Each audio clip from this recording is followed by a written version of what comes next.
are going to be the children of God under the new covenant? This is the question we seek to answer today as we continue our verse-by-verse study of the book of Romans on walking through the Bible.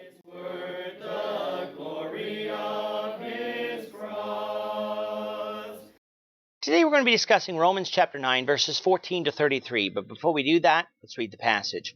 If you have a Bible with you, turn to Romans chapter 9, verse 14. But if you don't have a Bible, don't worry. Just follow along with us on the screen.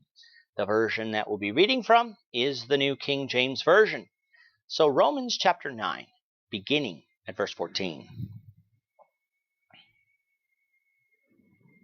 What shall we say then? Is there unrighteousness with God? Certainly not. For he says to Moses, I will have mercy on whom I will have mercy, and I will have compassion on whomever I will have compassion. So then it is not of him who wills, nor of him who runs, but of God who shows mercy.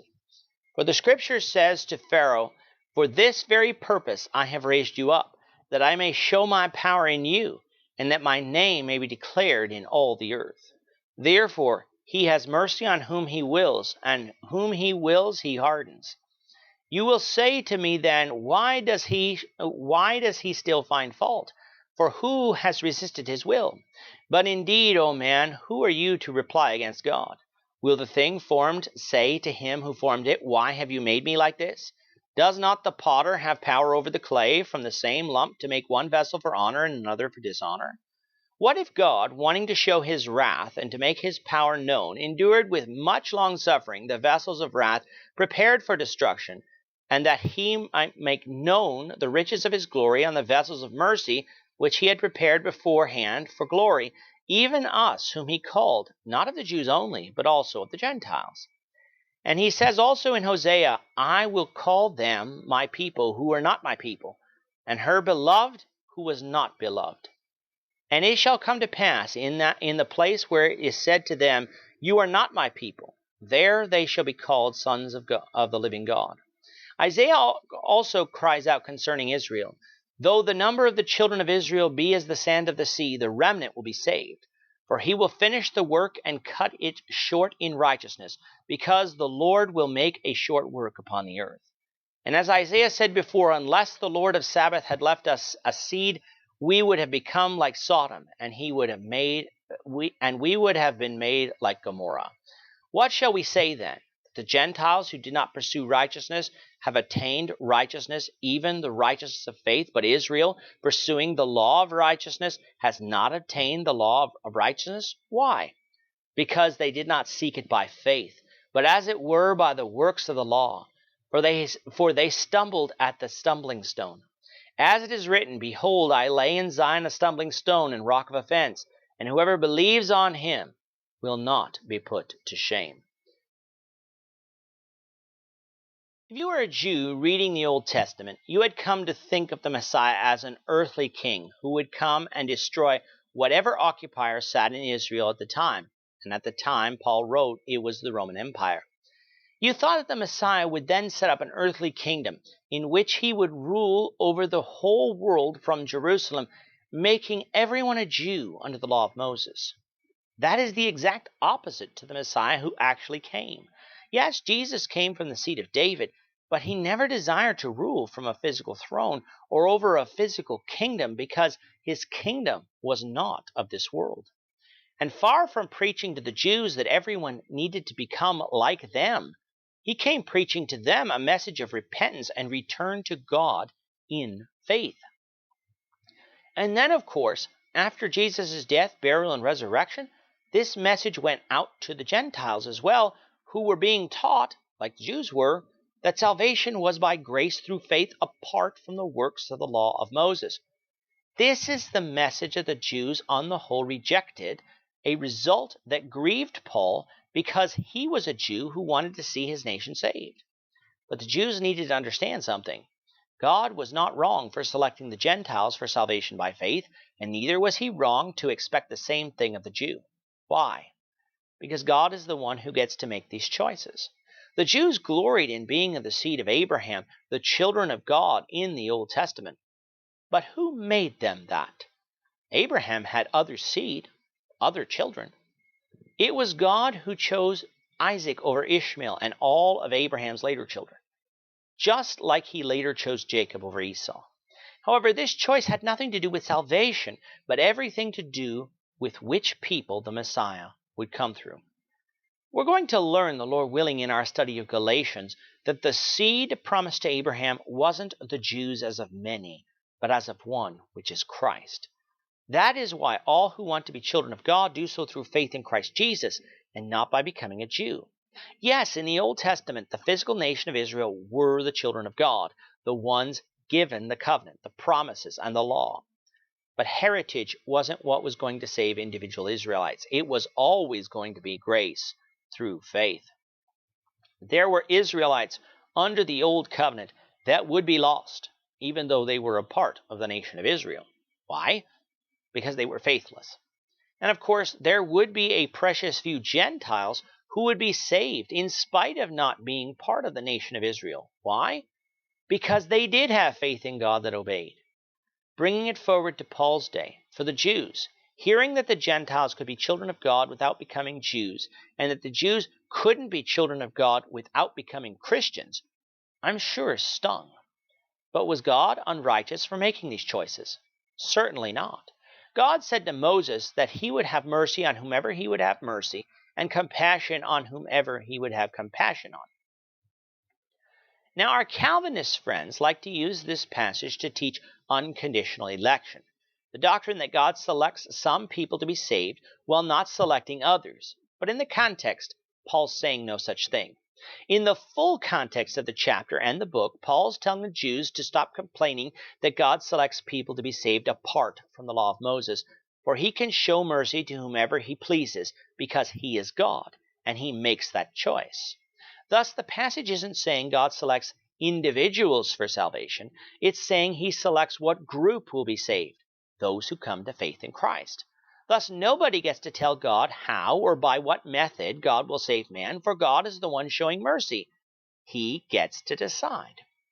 And to illustrate this further, Paul turns to Pharaoh's selection as the one through whom God would show his power to the Egyptians and the whole world.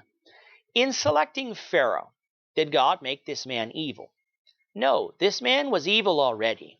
God simply chose him because he knew what Pharaoh would do, in that as God, he knew Pharaoh's heart would allow God to show his power through Pharaoh's disobedience. Thus, even though Pharaoh did do evil, he couldn't blame God's selection of him for the reason he did evil, for that wasn't God's fault. Pharaoh was evil already. Thus, God's choice here, far from it being an individual choice of whether or not to save Pharaoh, it was God making a choice as to who to use to accomplish his purpose, with Pharaoh having already chosen to reject God through a lack of faith. And of course, we have seen God make choices like these all throughout our Old Testament studies, just as we did as it concerns who God chose to accomplish his purpose in bringing the Messiah into the world. And the reason that God has the right to make these choices is because God is the potter and we are the clay, a reference to Jeremiah 18, verses 1 to 10. The clay cannot turn to the potter and complain about how it was made or what the potter has chosen to do.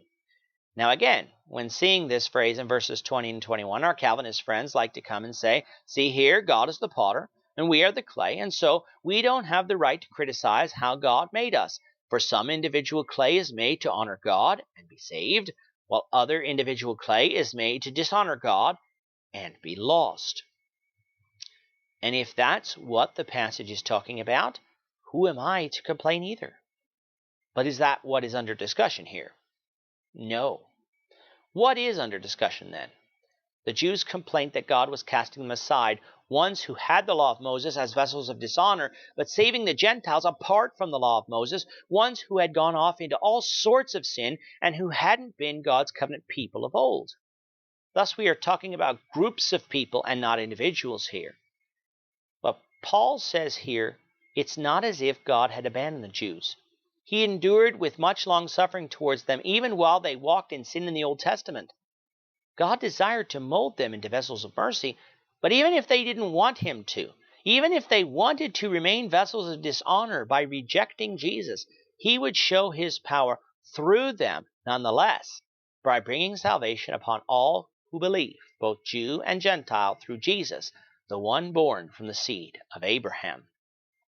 Paul even showed the Jews from their own scriptures that this was God's plan all along. For the prophet Hosea prophesied to Israel in Hosea 1 verses 9 and 10 and Hosea 2 verse 23 that God would indeed call to himself a people who had not been his people, because they would come to him, and reject the people who had, because they would go off into sin. Isaiah had prophesied in Isaiah 10 verses 22 and 23 that though Israel had been like the sands of the sea, only a remnant would be saved. Now, in that context, Isaiah was talking about Babylonian captivity. Paul brings it forward to the age he was writing in, showing that it also applied to the relationship between the Jews and Christ's church. But lest the Jews complain about the remnant being saved, Paul reminded them that in the days of Nebuchadnezzar, the Lord did show Israel some mercy in saving this remnant, even though the nation as the whole was evil, lest they become like Sodom and Gomorrah. So too, in that day, even though the nation as a whole rejected Christ, a remnant of Israel would be saved. But it wouldn't be through the law of Moses. It would be through faith in Christ. Thus, for the Gentiles who pursued after righteousness by faith in Christ, the Jews couldn't complain that God would save them apart from the law of Moses. And for the Jews, those who stumbled over the rock of offense, salvation by faith in Christ, the Jews also couldn't complain that God wouldn't save them by the works of the law of Moses. For the works of the law is not what brought righteousness in the first place. God is the potter. We are the clay.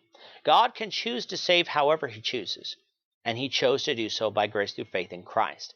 He can show mercy however he chooses, and those who he shows mercy on are the children of God under the new covenant. Anyone, Jew or Gentile, who comes to faith in Christ. And as the clay, we cannot complain. Therefore, knowing this, let us allow God to mold us to be conformed into the image of his Son, Jesus, so that we can be the new covenant children of God by faith in Jesus, and be shown the mercy of God that is only found in Christ. But even though the Jews on the whole rejected Christ, doesn't mean continuing to teach them the gospel is futile. In fact, it is vital if they or anyone are to be saved, something we'll see, the Lord willing, in chapter 10.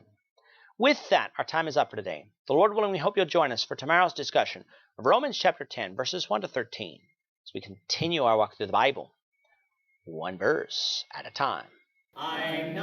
Thank you for watching today's episode. We hope that you found it edifying and ask that you not only subscribe to our channel and podcast, but that you like and share this episode among your friends, so that the saving gospel of Jesus Christ can go out to the whole world.